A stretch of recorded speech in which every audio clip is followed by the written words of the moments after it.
Ano po ba yung sasabihin niyo, ma? Wala na kaming kapera-pera ni Francia. Bigyan mo kami ng 10 milyon. Ha?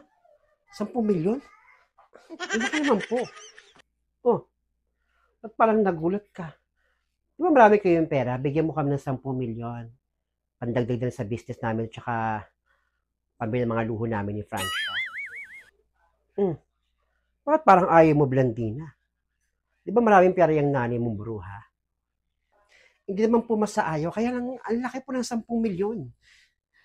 Okay, kung ayaw mo, sasabihin ko lang kay Peter na siya yung ama ng kambal ni Nena.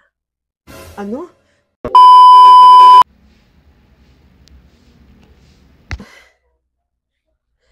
Ay, ang tagal naman ni Mama dumating. Aray. Yung ayoko pag nireglahin ako, sakit-sakit. Aray ko. Dumating na si Mama. Tagal dumating, kaya na po umaga umalis yun eh. Aray.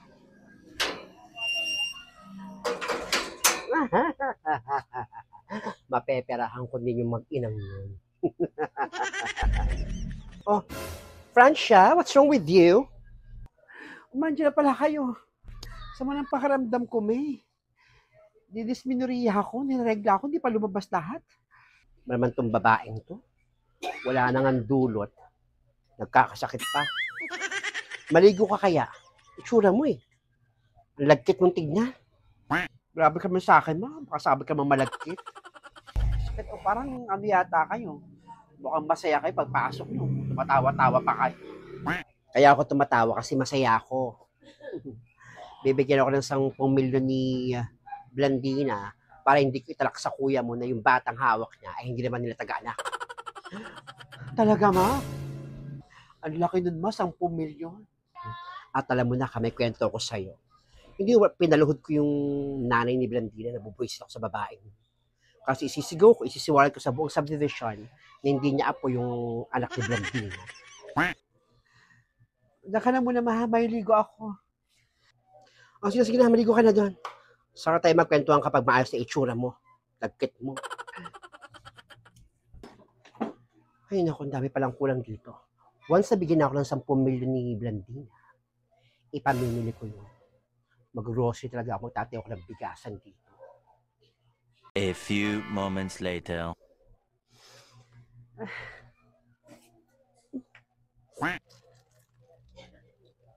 Oh, ma, ano nangyayari sa inyo? Nagmana ka talaga sa akin, Francia. May regla ako, dinidisminarya ako. E di, danas nyo rin pala yung naranasan ko. Tsaka, ang tanda nyo naman. Naregla pa kayo? Tanda nyo niya? Hindi na lumabas kung lalabas. Sakit. Maligo rin kasi kayo, malagkit nyo rin tignan. Oh, tignan yung tsura nyo. Ligo-ligo rin kasi pag may time. Mamaya na ako maliligo. Basta maha, kapag nakuha natin yung 10 milyon, bibili ako ng bagong bags, bagong sapatos, bagong damit, at lagyan natin ng maraming laman itong tindahan. Ano pa mga plano ko? Mabila mo ko ng ano, parang gusto ko magka-coaching, gusto ko kasi mag-aral mag-bike na eh. Kapag nakuha natin yung 10 milyon, bigyan ni Blandina. Ako, dami-dami ko. Parang gusto ko mang tumira sa magandang hotel o sa magandang condo, ma. Dami mong plano eh, no? Aking pera yon. Ben, ma? Damot yun naman. May plano ako dun, sa business yun. Ay ko. Ay.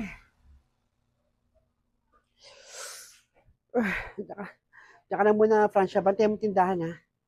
Huwag kang paalis-alis. Opo daw kalis dito. Magbabantay akong tindahan. Ay ko. Kadamot ni mama. Damot ni mama.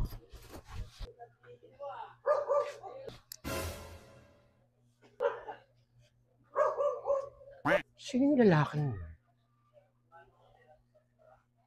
Pasilip-silip dito, parang pinagmamasdan kami ni mama. Kahapon pa yan eh. Yung pag-uwi ni mama at pag tingin ko sa labas, laging dyan yung lalaking. Ma? Ma? Halika nga, ma.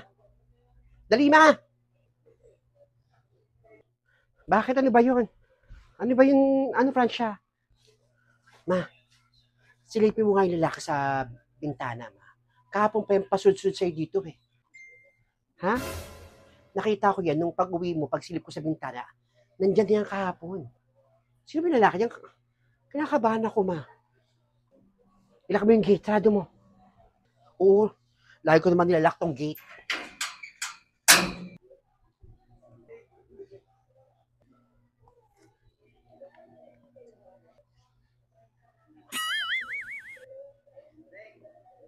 Francia,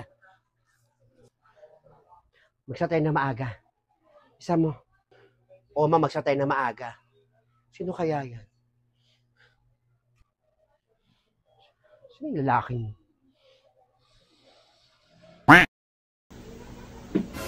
O, Blandina. Ano? Kailan mo ipapadala yung 10 million na hiningi ko sa'yo? Huwag mo akong paghintayin, kaya alam mo yung ganan mo. Maldita ako. Sa pinakamaldita. Wala ka pang pera. Mangingi ka dun sa nanay mo. Bigyan mo sa akin number ng nanay mo. Siya lang ang tatawagan ko. Isad mo sa akin. Bilis na. Kailangan ko ng pera ngayon. Wish na babae. Kulang ka pera-pera. Ano yun? Bakit naman tinawagan mo? Nangingin ako ng 10 milyon. Ang tagal eh. Sabi 1 linggo lang daw. Ilang araw na. Ganun ba? Pag nakuha ko yung 10 milyon na yun, magtatayo tayo ng business natin bago. Miltihan. Ang dami mo ng palang plano ba doon sa 10 milyon? So alam mo ka, pwede na ako, pwede ako di mama ng 10 milyon. Kung aalis sa amin, tatawagan lang ako. Pantay kayo sa tindahan. Oo. Mamaya pa naman ako aalis eh. Dito na ako sa tindahan, babantay ako. Sabi nga din ako ni mama doon sa 10 milyon.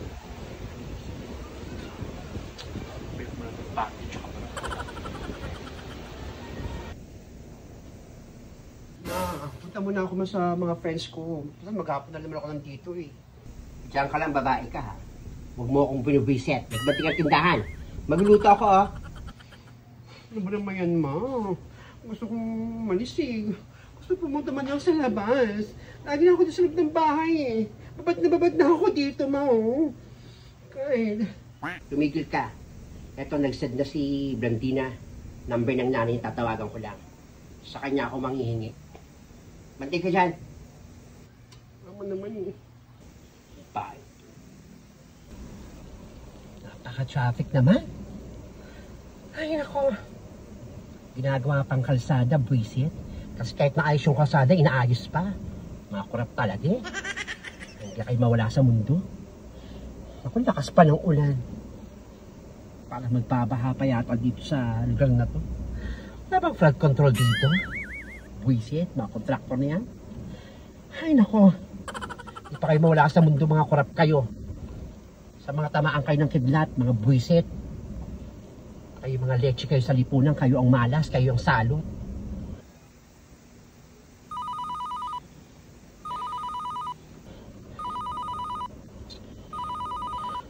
Ano tawag na to?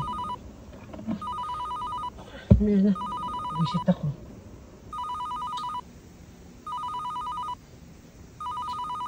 Sagutin.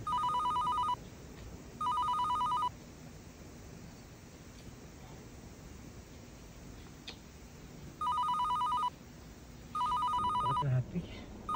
Sino ba yung tawag ng tawag? Hello?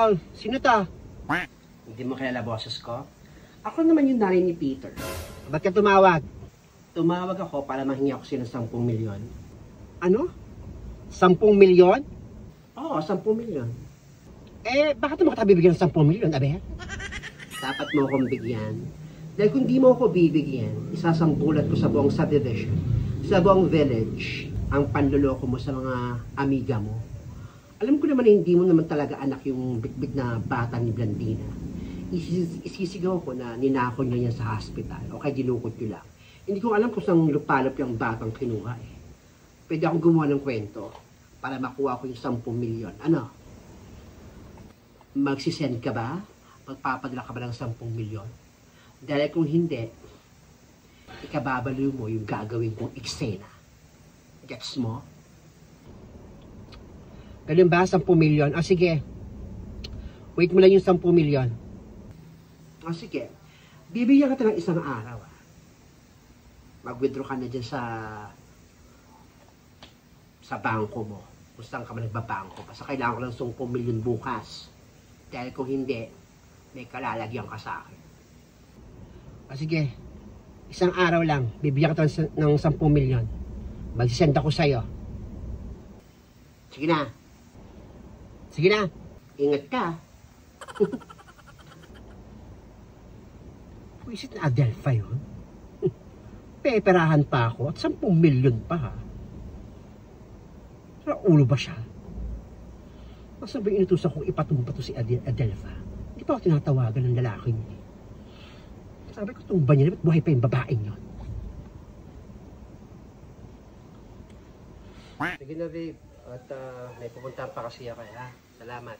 Love you. Tumatawag pa si madam. Hello, madam. Hello. Ano ka ba? Akala ko ba itutumba mo ni sa Adelpha? Bakit buhay pa? Pumapalag-palag pa? Kumikisi-kisi pa? Tumawag sa tangin ng 10 milyon. Ano?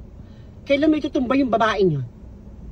Pasensya ka na, madam. Kasi daming tao dun sa lugar nila eh. Lagi maraming tambay dun sa tapat ng tindahan. Kaya tumatumba-tumba yung si Aling Adelpha.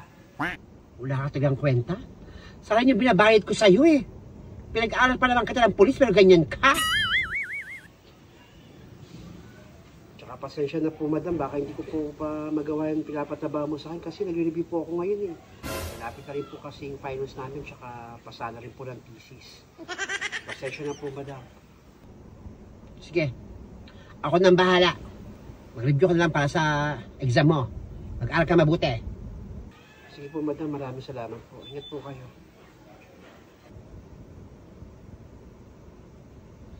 Kaya naman pala, inutusan ko. Pinapapras ang exam. Hindi niya matumpa-tumpa tong Adelpha na to. Manda ka sa akin, Adelpha. Bibigyan ka ng 10 milyong sampay. Basta, buwis na traffic to. O ano sabi nung Nay ni Blandina ba?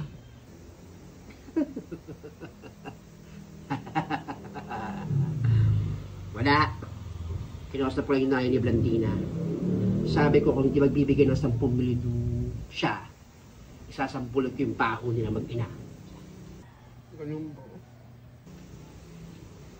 Kakang sardinas.